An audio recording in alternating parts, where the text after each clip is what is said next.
étions comptables de mettre en place quelque chose de fort, quelque chose qui ait vraiment du sens pour former des ingénieurs à la transition écologique et solidaire de manière systémique. Et donc, la directrice actuelle, lorsqu'elle est arrivée à l'école, a souhaité mettre en place une concertation poussée, relativement originale, innovante. En 2022, donc, ont eu lieu une série de réunions de concertation autour de la mise en place de ce qui allait devenir le cycle transition. Ces réunions ont rassemblé un public très large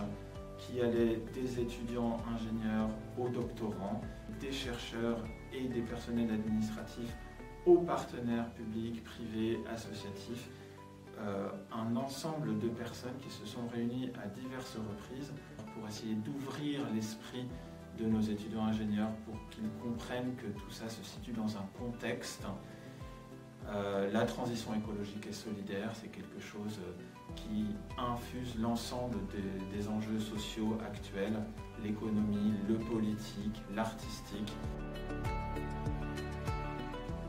L'ingénieur TPE est un ingénieur qui a une vision systémique, une approche globale des territoires, avec aussi leur formation qui fait appel au triptyque que nous on met en place dès le début de leur formation, c'est-à-dire sciences pour l'ingénieur, sciences de l'environnement et sciences humaines et sociales. Alors, le cycle transition, donc c'est l'ensemble de ces 200 heures de cycle tout au long du parcours de formation de l'ingénieur, doit lui permettre à la fois d'acquérir quelques connaissances académiques de base ou un peu plus approfondies sur l'ensemble des domaines de la transition écologique et solidaire, pas seulement les problématiques climatiques ou de biodiversité, mais aussi des problématiques sociales par exemple. Et ces compétences-là sont mises en œuvre dans des projets concrets, dans de la réalisation. Le cycle lui-même a été conçu pour que chaque année du cycle, il y ait un projet phare. Et la deuxième année du cursus ingénieur, c'est ce qu'on appelle les approches techniques, scientifiques de la transition écologique et solidaire. Et cette deuxième année ingénieur se focalise et est concentrée autour d'un événement phare qui est le Forum des indicateurs de la transition écologique et solidaire qu'on a mis en place depuis 3 ans, qui est soutenu par une marraine fidèle de prestige qui est Florence Janicatrice.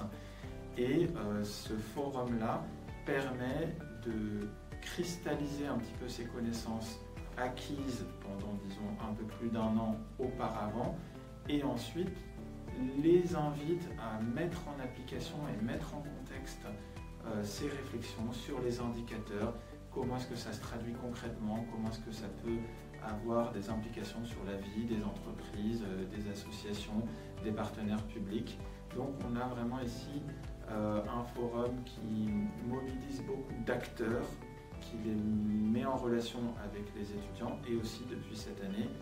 avec une mise en perspective internationale qui commence à être lancée puisque ce forum a été jugé particulièrement intéressant par un certain nombre de nos partenaires